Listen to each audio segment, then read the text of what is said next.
The Kamutik W. This ship is new to Labrador waters. It now has a big responsibility, serving the people of Nunatsiavut and Natwashish, an area with no road in.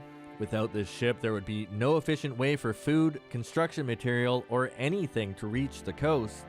The crew aboard knows this and feels a sense of responsibility. We take a lot of pride in what we do, and I'm very happy to be a part of helping communities on the coast get their deliveries and stuff like that.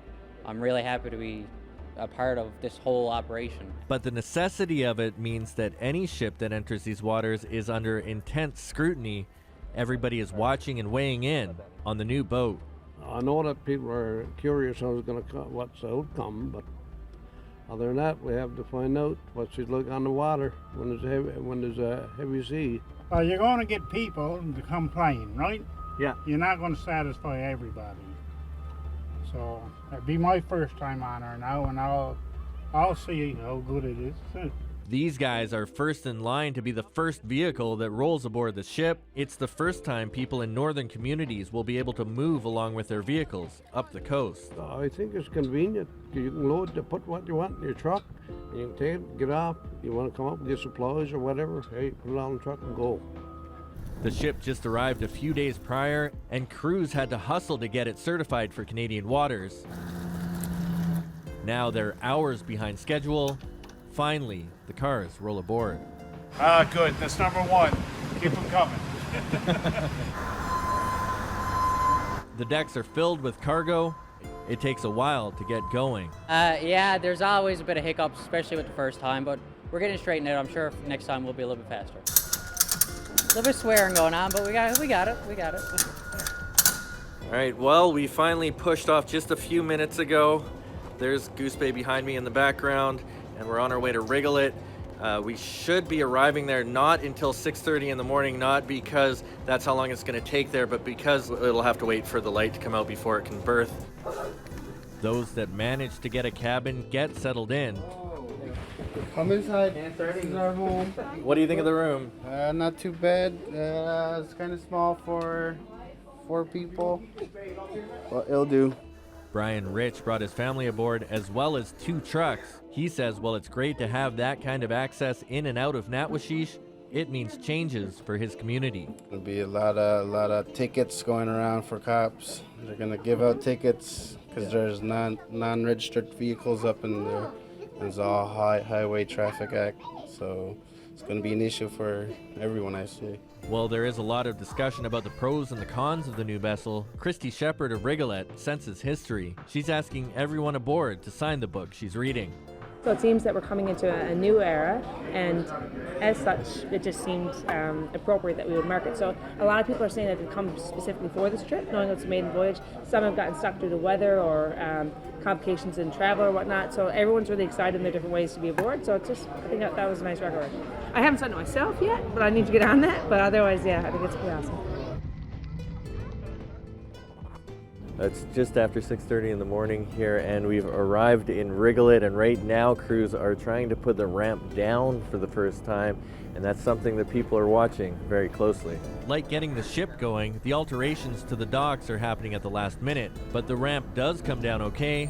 The loading area is still gravel. The concrete still needs to be poured. But accommodations are made and the freight starts coming off, and so do the vehicles. It's different. It's a lot different. Yeah. At least you don't have to walk on and walk off, though. While Weber lives on the North Coast, his concern is with the South Coast communities, which used to be a regular run for the old vessel, the Northern Ranger, but now that schedule has been scaled back. I'm from Cartwright. Okay. My summer home is Spotter Island, so I like to see the ferry go that way so I can just take my family and get on the boat in Rigolet and go to Spotter, Blacktickle, and get off and drive to Spotter. The arrival of the ship is a relief for Sandy Michelin, whose store shelves have emptied out, waiting for the Kamutik W to arrive. For her, the new service comes at a loss. Disappointed that we're losing our Lewisport service because we did get a lot of our merchandise from the island. Her supply chain completely disrupted by the new service, and she's only had the year to figure out new ways to get her goods. Having it come through Goose Bay will be a struggle, she says, and it could mean an increase in prices. This is my first lot of goods coming in, so until I get my invoices summer days. The last of the cargo comes off the ship, a bumpy road to the first stop, but it got there okay. The day is still young, and the rest of the coast awaits as the Kamutik W sets sail again. Next stop, Makkovik. Well, we're somewhere in between Rigolet and Makkovik right now, and you can start to feel the boat pitching a little bit, and that is one thing that people are watching. They say that this boat has a higher windage than its predecessor, which means it's taller, which means it's more susceptible to wind. As the ship heads around Cape Harrison into the open waters of the Labrador Sea, for those on board, it becomes a bit harder to walk. Seasickness, always fun. But after all the rocking and rolling, the ship makes a very early morning stop in Makkovik. Rigolet, Obed, and Destiny Solomon are there to do some summer work, both from the North Coast and both with differing opinions on the ship. I don't like it. I thought it was good until the whole boat was rocking for like whole 2-3 hours. It was like rocking hard where the kitchen was like going everywhere, and all I can hear is plates. Is that different for you than what you get on the Northern Yeah, Ranger? yeah. It was a bit rockier. A former deputy minister for the Nunavut government is riding from Makkovik to Postville. Toby Anderson has concerns about the new vessel. When the weather gets stormy, this thing is going to be tied up more than she is at sea.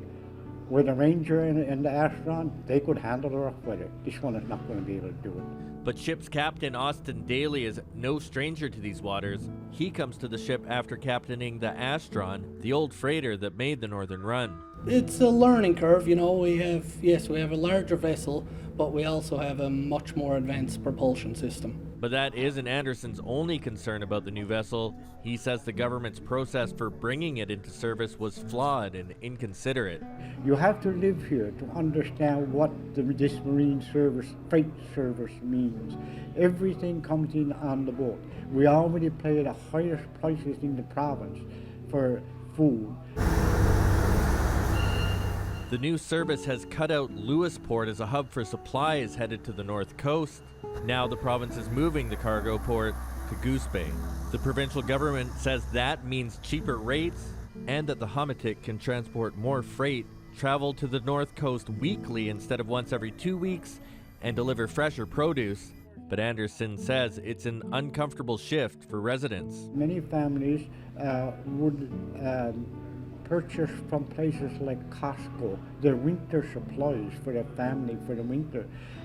They would deliver it to Lewisport, and you ship it from there for about $120, $130. That same amount of food now from St. John's to Goose Bay is going to cost $700 to $800 just to get it to Goose Bay. Then you have to ship it again.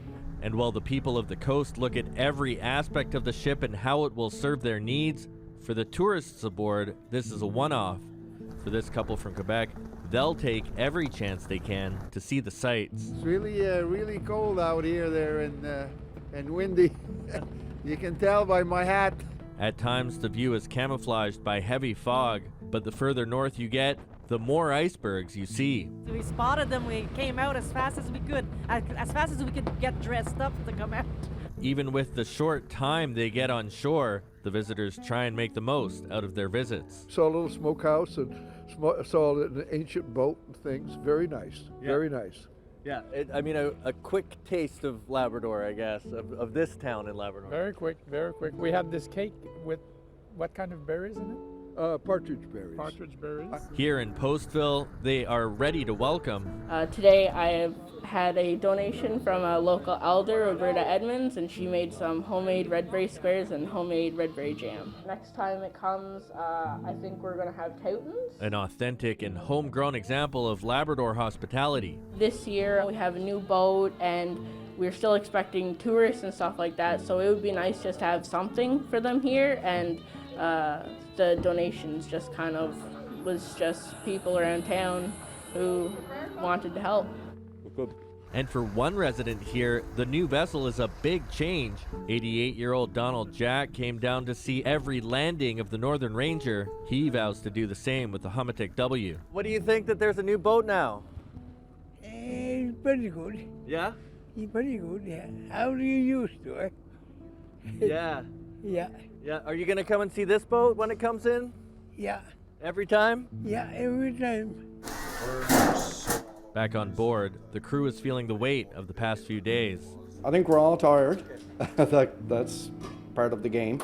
But we knew this was going to be a challenging week, getting everything on time. There's so many logistical requirements behind the scenes that nobody sees.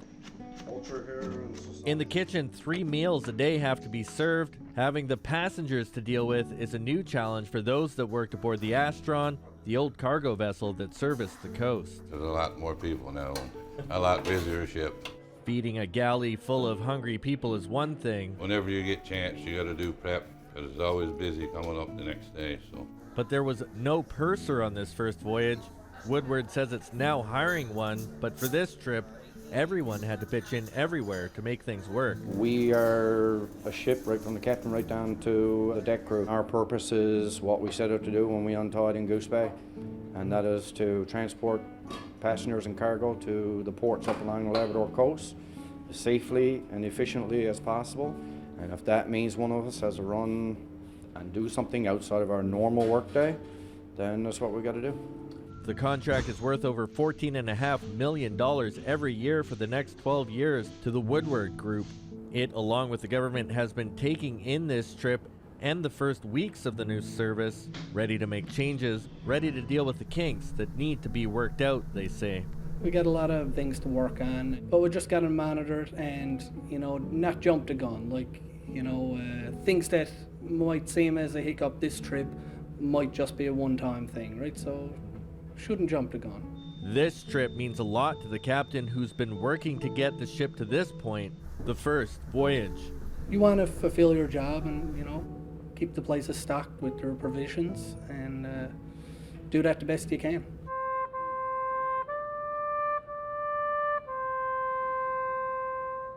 A traditional greeting as the ship pulls into Nain. I was very nervous when it was coming in. Even last night when I went to bed, I couldn't stop thinking about it and couldn't wait to play. It's the final stop. How's it feel? Good. A lot of pressure is off now. Now we just got to make it back down. We've got a lot of kinks worked out on our way up the coast. Yeah. So hopefully on the way back down the coast now, a few more kinks will get worked out and we get streamlined. The goal right now is to get back on schedule and do what we need to do for the rest of the year. She's here, she's brand new, and we're going to, she's first trip, we can't judge her by her first trip, We'll see old course in summer, I guess, how things go. As fast as the ship came in, it heads back out. The Kamutik W, a new boat, a new service, and a new lifeline for Labrador's North Coast. Jacob Barker, CBC News, Labrador.